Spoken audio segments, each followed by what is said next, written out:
மாற்றத்தை விரும்பும் மக்களின் மாநாடு. மாறுவோம், மாற்றுவோம். இது மாற்றத்திற்கான எளிய மக்களின் புரட்சி.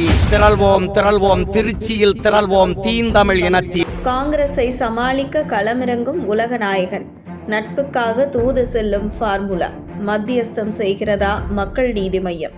திமுக காங்கிரஸ் இடையிலான தொகுதி பங்கீடு மற்றும் அதிகார பகிர்வு மோதல் உச்சக்கட்டத்தை எட்டியுள்ளது. இந்த இக்கட்டான சூழலை சமாளிக்க மக்கள் நீதி மய்யத்தின் தலைவர் கமலஹாசனை ஒரு தூதுவராக திமுக பயன்படுத்த தொடங்கியுள்ளது அரசியல் வட்டாரத்தில் பரபரப்பை ஏற்படுத்தியுள்ளது. சட்டமன்ற தேர்தலுக்கு பிறகு அமையும் அரசாங்கத்தில் காங்கிரசிற்கு அதிக பங்கு இருக்க வேண்டும். இது வெறும் வாய்மொழி வாக்குறுதியாக இல்லாமல் முறைப்படியான ஒப்பந்தமாக இருக்க வேண்டும் என காங்கிரஸ் பிடிவாதமாக உள்ளது. இந்த முட்டுக்கட்டையை உடைக்க அறிவாலயம் ஒரு தந்திர நகர்வை மேற்கொண்டுள்ளது. நடிகர் மற்றும் மாநிலங்களவை உறுப்பினரான கமலஹாசனை காங்கிரஸ் மேலிடத்துடன் பேச்சுவார்த்தை நடத்த திமுக அனுப்பியுள்ளதாக தெரிகிறது. கிட்டத்தட்ட டார்ச் லைட்டின் வெளிச்சத்தை நாட சூரியன் முடிவு செய்துள்ளது. ராகுல் காந்தி மற்றும் மல்லிகார்ஜுன கார்கே ஆகியோருடன் தனிப்பட்ட முறையில் நெருக்கமான உறவு கொண்டுள்ள கமலை பயன்படுத்தி காங்கிரஸை இறங்கி வர செய்ய திமுக தரப்பு முயல்வதாக கூறப்படுகிறது. கமலஹாசன் டெல்லி சென்று காங்கிரஸ் தலைவர்களை சந்தித்து திமுகவின் நிலையை தெளிவுபடுத்த